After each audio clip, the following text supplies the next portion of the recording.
বর্তমান সময়ে সবচেয়ে কঠিন বিষয় কি বলেন তো? মানুষকে বিশ্বাস করা। আসলে বিশ্বাস ছাড়া কিন্তু কিছুই সম্ভব হয় না। সেটা সব ক্ষেত্রে প্রযোজ্য। আপনি যখন কোনো দোকানে কোনো কিছু কিনতে যাবেন, আপনি জিনিসটি ভালো কিনা সেটা কিন্তু বিশ্বাস করিয়ে কিনবেন। আপনি যখন কোনো পবিত্র বন্ধন গড়তে যাবেন, মানুষটির উপর বিশ্বাস করে কিন্তু তার হাতটি ধরবেন। আপনি যখন কোনো খাবার খাবেন, খাবারটি ভালো কিনা, খাবারে কোনো ভেজাল আছে কিনা সেটি কিন্তু বিশ্বাস করেই আপনি খাবারটা খাচ্ছেন। আর এই সমাজে এসে একটি জিনিস খুব ভালো করে বুঝতে পারছি, মানুষের ভিতর থেকে বিশ্বাস নামক শব্দটা আস্তে আস্তে করে উধাও হয়ে যাচ্ছে। কেননা সব কিছুর ভিতরে ভেজাল, সব কিছু মিথ্যে, সব কিছুতে ঠকে যাওয়ার জিনিসগুলো অসম্ভব লেভেলের খারাপ লাগছে। জানি না কেন, তবে বিশ্বাস জিনিসটা উধাও হয়ে যাচ্ছে সব কিছুর থেকে। হ্যালো এভরিওয়ান, আসসালামু আলাইকুম।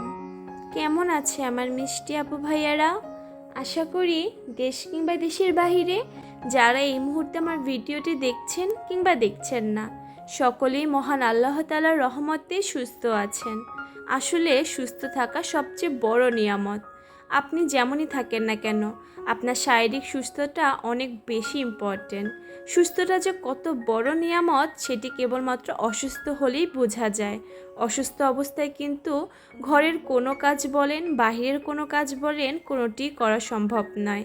আর আমরাও আলহামদুলিল্লাহ অনেক ভালো আছি।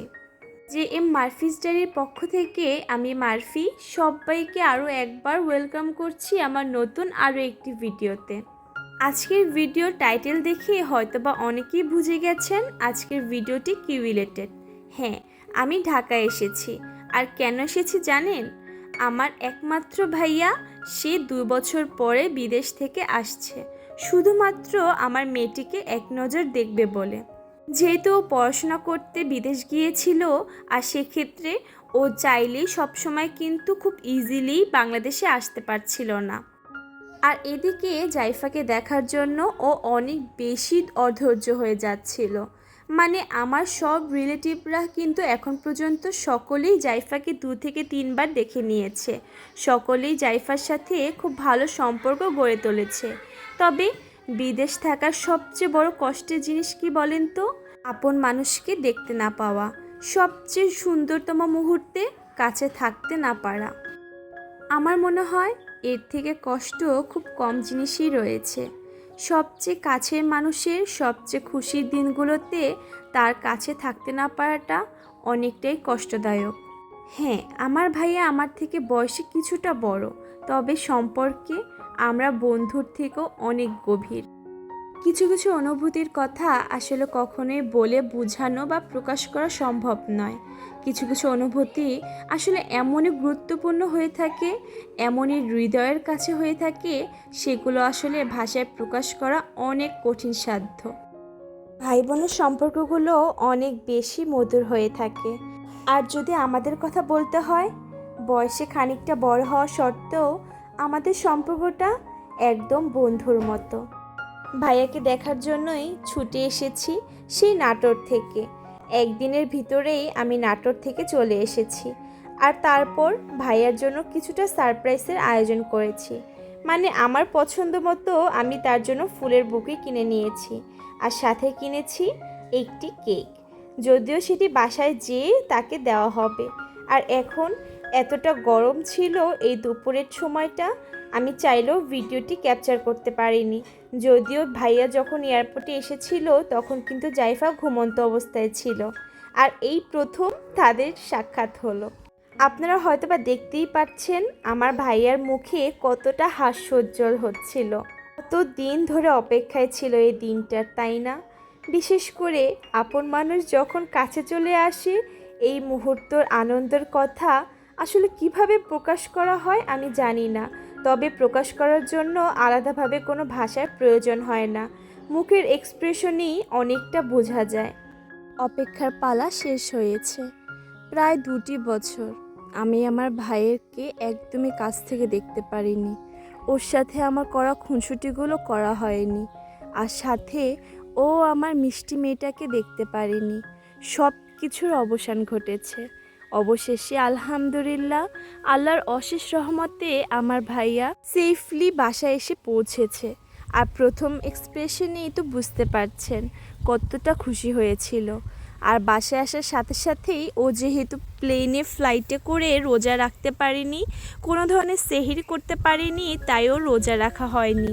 আর এই জন্যই মা ভাইয়ার পছন্দের কিছু রান্না করেছিল।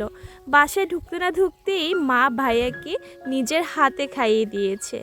আচ্ছা বলেন তো, একটি মার কাছে তার সন্তান যখন তার কোলে ফিরে আসে তখন তার কেমন অনুভূতি হয়। আর ভাইয়ার জন্য আমি ছোট্ট করে একটি কেক কিনে নিয়ে এসেছি। আর কেকের ওপরে ভাইয়ার নতুন পরিচয়ের নাম লিখেছি। আমার ভাই তো আগেই ছেলে ছিল, আগে ভাইও হয়েছিল, কিন্তু মামা এই শব্দটি ওর জন্য নতুন একটি পরিচয়। আর জাইফার পক্ষ থেকেই আমি ভাইয়ার জন্য ছোট্ট একটি কেক অ্যারেঞ্জ করেছি। আর প্রথমেই সব কাজিনদের নিয়ে আর জাইফাকে নিয়ে ভাইয়া কেকটি কেটে নিচ্ছিল। কিছুটা ডাউট ছিল জাইফা ভাইয়ার কাছে যাবে কিনা, ওর মামাকে দেখে ভয় না পাবে, এগুলো নিয়ে কিছুটা সংশয় ছিল। তবে আমরা দেখে অনেকটাই আশ্চর্য হয়েছি যে মানুষটাকেও কখনোই সামনাসামনি দেখেনি, কেবলমাত্র ভিডিও কলে শুধুমাত্র ফেসটুকু ছাড়া। আর সে মানুষটাকে ও এতটা আপন ভেবে নিল কিভাবে?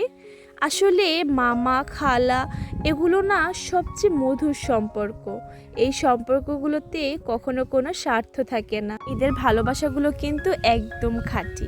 আমি না অনেক অবাক হয়েছি জাইফা ওর মামাকে এত সহজে চিনে ফেলেছে আর এতটা কাছে চলে গিয়েছে। এরপর ভাইয়া আসতে না আসতেই তার লাকেজ খুললো। যেহেতু পড়াশোনার জন্য গিয়েছিল, পার্ট টাইম জব ছাড়া ও কিন্তু ফুল টাইম জব করতে পারেনি। তবে ও চেষ্টা করেছে সকলের জন্যই কিছু না কিছু আনার। যেহেতু আমরা সকলে ওকে মানা করেছিলাম, তারপরেও প্রত্যেকের জন্যই কিছু না কিছু নিয়ে এসেছে। আর সবচেয়ে বেশি নিয়েছে কার জন্য বলেন তো? তার ভাগ্নির জন্য। যদিও এখন প্রপারভাবে কাউকেই কিছু দিচ্ছিল না, জাস্ট লাকেজটা খুলে আমাদের দেখাচ্ছিল কি কি নিয়ে এসেছে আর কোনোটি নষ্ট হয়েছে কিনা। সব কিছু ভালোভাবে দেখিয়ে দিচ্ছিল। আর আমি এই জিনিসটা পেয়ে অনেক অবাক হয়েছি। এই যে রেডি।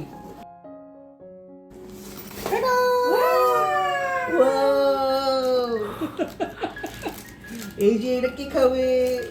এটা কি খাবে? জাইফা খাবে। কোনটা রেখে কোনটা নেবে? আর তার ভাগ্নির জন্য স্পেশাল কিছু চকলেট নিয়ে এসেছে। জাইফা শাওয়ার জেল আর একটা, আমি জাইফার থেকে বেশি আনছি। আমি জানি না ভিডিওর এ পর্যায়ে আমার সাথে কেউ আছেন কি না। যদি থেকে থাকেন তবে সে মিষ্টি আপু কিংবা ভাইয়াকে উদ্দেশ্য করে ছোট্ট একটি আবদার করে নিচ্ছি। আমার এই ভিডিওর কোনো অংশ যদি আপনাদের কারো কাছে সামান্য হলেও একটু ভালো লেগে থাকে, তবে আমার চ্যানেলটিকে সাবস্ক্রাইব করে এই ছোট্ট পরিবারের সদস্য হয়ে যেতে পারেন। সাবস্ক্রাইব করে পাশে থাকা বেল আইকনটি বাজিয়ে দিতে পারেন। এতে করে আমি কোনো ভিডিও ছাড়া মাত্রই আপনাদের কাছে নোটিফিকেশন পৌঁছে যাবে। আর আপনারা আপনাদের ব্যস্ততার সময় কাটিয়ে চাইলে আমার ভিডিওটি দেখে নিতে পারবেন। যারা অলরেডি কাজটি করেছেন তাদেরকে অসংখ্য ধন্যবাদ। গিফট পেতে কার না ভালো লাগে বলেন তো? আর সকলেই কিন্তু আমরা যে কোনো বয়সী মানুষই যে কোনো গিফট পেতে অনেক বেশি খুশি হয়ে থাকি। বিদেশ থেকে কেউ আসলে তারা যখন লাকেজ আনপ্যাকিং করে তখন সেই মুহূর্তটা কিন্তু অনেক বেশি এনজয় করা হয়। এক এক করে আমাদের জন্য কি কিনেছে সেগুলো যখন আমাদেরকে দেখানো হয়, আসলে সেই অনুভূতিটা খুব আনন্দের হয়ে থাকে। আর সেরকমভাবেই ভাইয়া আমাদের দেখাচ্ছিল আমাদের জন্য কি কি ফ্লেভারের চকলেট নিয়ে এসেছে। মূলত ও বাবার জন্য, আমার জন্য, সবার জন্য আলাদা আলাদাভাবে কিছু চকলেট চয়েস করে নিয়ে এসেছে। যদিও এই চকলেটগুলোর টেস্ট সেরকমভাবে আমার জানা নেই। আর এখানে আমার মেয়ে চকলেটগুলো পেয়ে অনেক বেশি খুশি হচ্ছিল। মানে একেবারে এত কিছু পেয়ে ও অনেক বেশি উচ্ছ্বাসিত হচ্ছিল। এখানে কিছু আমার জন্য প্রোডাক্ট নিয়ে এসেছে। আর আজকের ইফতারের আয়োজনে আমি রান্না করব চিকেন বিরিয়ানি, সেটাই একটু আপনাদের সাথে শেয়ার করছি। প্রথমে গরম তেলের ভিতরে গোটা মশলা দিয়ে দিলাম। এরপর অনেকগুলা পেঁয়াজ দিয়েছি। পেঁয়াজ লাভাররা কিন্তু অনেক বেশি পেঁয়াজ খেতে অনেক বেশি পছন্দ করে, আর যে কোনো রান্নায় পেঁয়াজ বেশি দিলে খেতেও খুব ভালো লাগে। পেঁয়াজটা হালকা লাল লাল করে বাদামি আকারে ভাজার পর কেটে রাখা মাংসের টুকরোগুলো দিয়ে দিলাম। এরপর এই তেলের উপরে খানিকটাক্ষণ ভেজে নেব। এক এক করে এই মাংসের ভিতরে রাঁধুনি বিরিয়ানি মশলা আর সাথে বাটা মশলা দিয়ে নেব। আমি এখানে যেহেতু চিকেন বিরিয়ানি রান্না করছি তাই আদা বাটার পরিমাণটা একটু কম দিয়েছি। মুরগির মাংসের রান্নায় আদার চেয়ে রসুনের পরিমাণটা একটু বেশি দিলে খেতে ভালো লাগে। মূলত 70% মতো রসুন বাটা আর 30% মতো আদা বাটা দিয়ে রান্না করলে খেতে অনেক সুস্বাদু হয়। এরপর এর ভিতরে খানিকটা দুধ দিয়ে আমি মাংসটাকে হালকা একটু রান্না করে নিব। যেহেতু বিরিয়ানির মাংস তাই আমি 70 থেকে 80% মতো রান্না করে নিচ্ছি। এরপর মাংসগুলো উঠিয়ে সেই মশলায় আমি পোলাও চালটাকে বেশ অনেকটাক্ষণ হাতে সময় নিয়ে ভেজে নিয়েছি। এরপর ভাজে রাখা আলুগুলো আমি দিয়ে দিচ্ছি। আলুর কালারটা অনেক সুন্দর, তাই না? আমি এই আলুর ভিতরে হালকা একটু অরেঞ্জ ফুড কালার ইউজ করেছি দেখার সৌন্দর্যের জন্য, যদিও এই ফুড কালারগুলো কিন্তু একদমই ভালো না। আর এই যে পানির পরিমাণটা কিন্তু আমার মা দিয়েছে, মানে এতগুলো রান্নায় পানির পরিমাণটা কিন্তু আমি বুঝতে পারিনি। আর এখানে আমার সবচেয়ে বড় দায়িত্ব, আসলে বাবার বাড়ি আসলে মেয়েদের কিন্তু সবচেয়ে বড় একটি দায়িত্ব, তাই না? শরবত বানানো। ইফতারে এই দায়িত্বটা কিন্তু পরিবারের সব ছোট মেয়েদেরই থেকে থাকে। কথা বলতে বলতে কিন্তু ইফতারির সময় হয়ে গেল, আর এখানে আমি ইফতারের সব জিনিসগুলো এনে হাজির করছি। মানে আজকে যেহেতু অনেকটা রাশ ছিল, আমরা এয়ারপোর্ট গিয়েছিলাম, ভাইয়া আসার পর ভাইয়াকে সময় দিয়েছি, তাই সেরকমভাবে আহামরি অনেক কিছুর আয়োজন করতে পারিনি। অ্যাজ ইউজুয়াল যা যা আমরা ইফতারি করে থাকি সেগুলোই সার্ভ করেছি। এতগুলো মানুষ একসাথে যখন ইফতারি করব, আমি না সব কিছু ডাইনিং টেবিলে সাজিয়েছিলাম, কিন্তু সকলে না একসাথে নিচে বসে পড়লো। মানে সকলে একসাথে নিচে বসে ইফতারি করার আনন্দটাই কিন্তু অন্যরকম। আমাদের সাথে কিন্তু সেদিন ভাইয়ার খুব ক্লোজ একটি ফ্রেন্ড ছিল, যদিও সে কিন্তু মুসলিম নয়, তবে আমাদের সাথে বেশ আনন্দ নিয়ে ইফতারি করছিল। হিন্দু হওয়া সত্ত্বেও সে আমাদের সাথে খুব ভালোভাবে মিশেই আনন্দ নিয়ে ইফতারিতে জয়েন করেছে। এই জিনিসটা আমার কাছে পার্সোনালি অনেক বেশি ভালো লেগেছিল।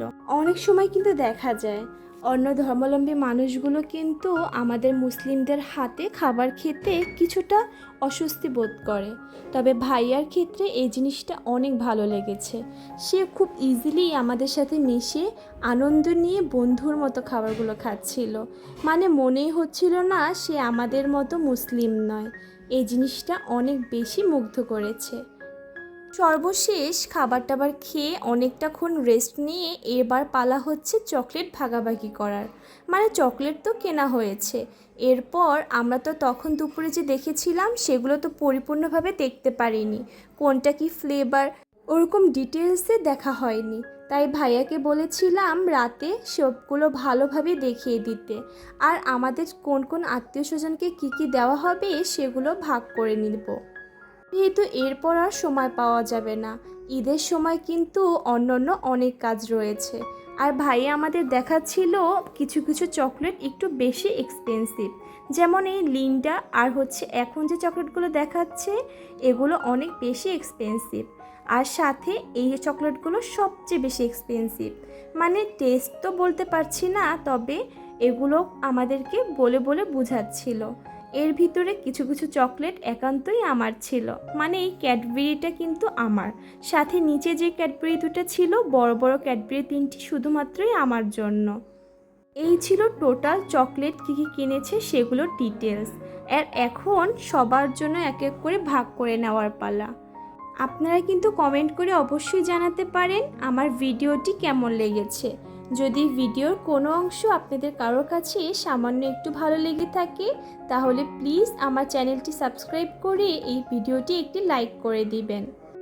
একসঙ্গে এতগুলো ফ্লেভারের চকলেট দেখে আমার মনের ভিতরে তো লাড্ডু ফুটছিল। মানে চকলেট লাভাররা কিন্তু এতগুলো চকলেট একসাথে পেলে জাস্ট পাগলই হয়ে যাবে। আর আমি ভাইয়াকে বলছিলাম ও এতগুলো টাকা নষ্ট করে কেন এতগুলো চকলেট কিনেছে, আর চকলেটগুলোর সামনে জাইফাকে বসিয়ে দিয়েছে। মানে ও যতটা পারুক নষ্ট করুক, ওর যেটা মন চাক সেটা খাক, ও জাস্ট এগুলো দেখে অনেক বেশি আনন্দ করছিল। যদিও আমার ভাই পড়াশোনার পারপাসেই জার্মানি গিয়েছে মাস্টার্স কমপ্লিট করার জন্য, ও কিন্তু সেরকমভাবে কোনো জব করছে না। তারপরও ওই কিন্তু অনেক শখ করে আমাদের জন্য অনেক কিছু নিয়ে এসেছে। আসলে এগুলো কি এনেছে বা কত দামি জিনিস এনেছে সেগুলো কিন্তু গুরুত্বপূর্ণ নয়। আমাদের সকলের কথা মাথায় রেখে আমাদের খুশি করার জন্য যে ও এত কিছু করেছে, এটি আসলে ভাষা প্রকাশ করার মতো নয়। কিছু ভালোবাসায় আসলে কোনো স্বার্থ থাকে না, কোনো খাতও থাকে না। আর এখানে সকলে মিলে কিছু কিছু চকলেট আমরা ভাগ করে রাখছিলাম। আর এখানে যেহেতু কিছু কিছু চকলেটের প্যাকেটে অনেকগুলো করে চকলেট ছিল, মানে ও অনেক বেশি বার চকলেটগুলো এনেছে। আমি যদিও বলেছিলাম ছোট ছোট চকলেট নিয়ে আসলে অনেককে দেওয়া যেত, যেহেতু বার চকলেটগুলো এনেছে তাই পরিমাণে বেশি দেওয়া যাচ্ছিল না। আজকের ভিডিওটি এ পর্যন্তই। সকলের সুস্বাস্থ্য কামনা করে বিদায় জানাচ্ছি। আল্লাহ হাফিজ। আসসালামু আলাইকুম।